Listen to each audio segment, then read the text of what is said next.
that are extremely cruel.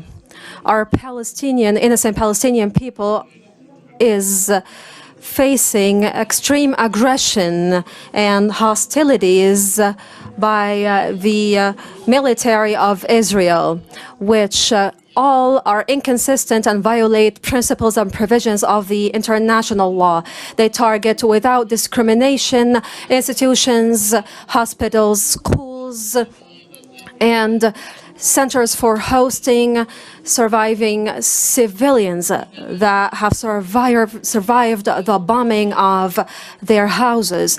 We warn of the danger of displacement of our civilians from their houses, or their displacement from the West Bank or from Jerusalem. We will never accept this forcible displacement and will stand tall on our land despite the pivotal challenges.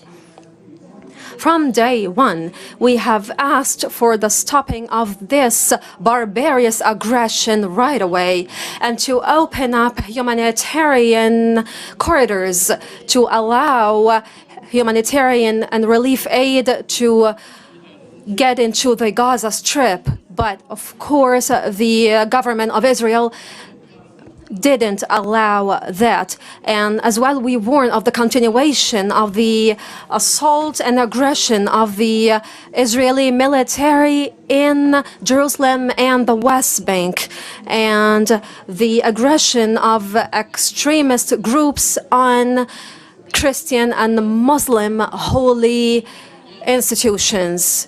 And of course, we would like to affirm that we are against and that we deplore the killing of innocent civilians from both sides. And we call for the release of hostages from both sides.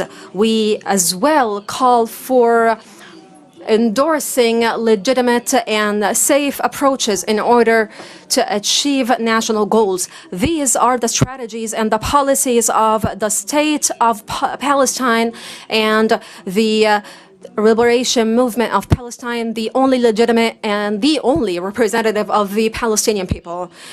Ladies and gentlemen, Majesties, Highnesses, Excellencies, allow me to tell you that today and right now is the time for us to endorse a prospective vision for the future, and that we should work diligently in order to ensure the rights of the Palestinian people, and that we have to as well know that the only resolution is to achieve a two-state resolution, and for us to establish a sovereign Palestinian state with Jerusalem as its capital, and to activate and put into effect the law, or the number 194 resolution of the UN. As well, I call on the Security Council to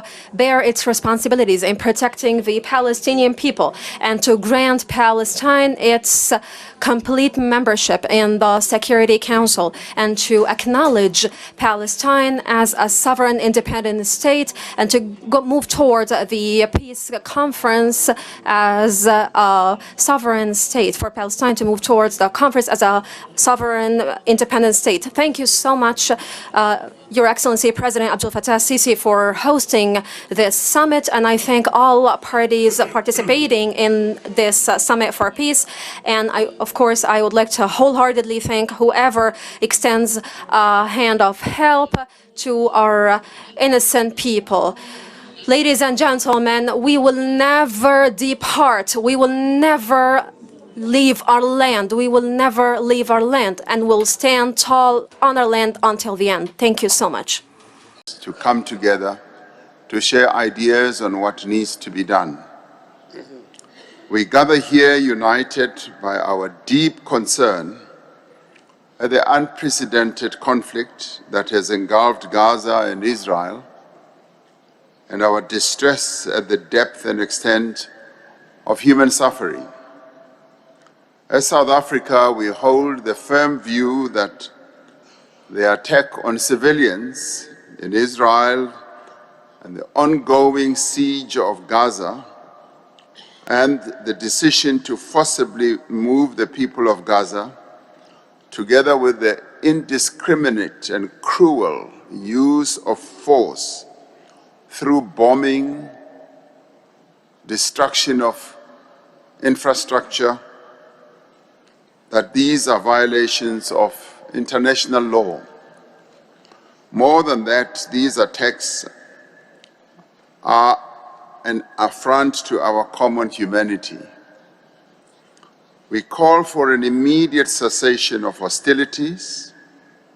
We call for the release of hostages, the lifting of the siege of Gaza, and we also call for the opening of humanitarian corridors so that basic necessities such as food, medicines can go through, so that provisions of human aid that are required for the people of Palestine can go through. We also call for a United Nations-led negotiation process towards resolving the Israeli-Palestinian conflict. The international community has a duty and a responsibility to support peace and to create favorable conditions for negotiations and dialogue. As South Africans, we can relate to what is happening to Palestinians. Our people waged a brave and courageous struggle to achieve their freedom and were subjected to untold suffering, just like the Palestinians are going through.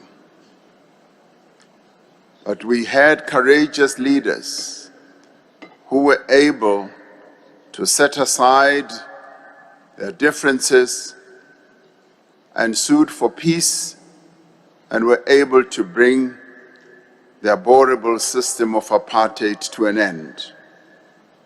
So we call on all parties to exercise restraint and on all state actors to desist also from providing weapons to either of the two sides to this conflict.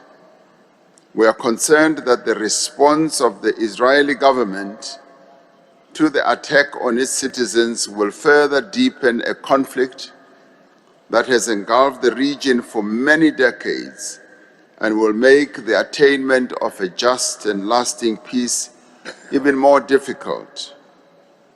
We are also concerned that this conflict could start spiraling out of control and engulf a number of other states in the region. The only way to bring about peace is the fulfillment of the legitimate aspirations of the Palestinian people to human rights, to dignity, and to statehood. This is in line with the decisions that have been taken by the United Nations that guarantees statehood for both Israel and Palestine based on the 1967 borders. Only through a negotiated settlement supported by the international community can the people of Israel achieve the security that they seek, and the people of Palestine realize the freedom that they need and the self-determination that they deserve. As the international community, we must call for a ceasefire to find a sustainable solution to this conflict and stand on the side of peace and justice and human rights, and end the human suffering that continues to unfold in Gaza right now. I thank you.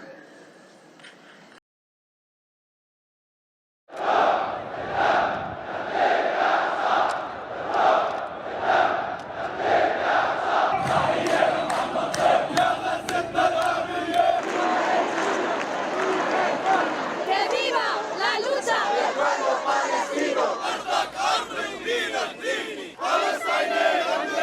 The solution of all of this is to solve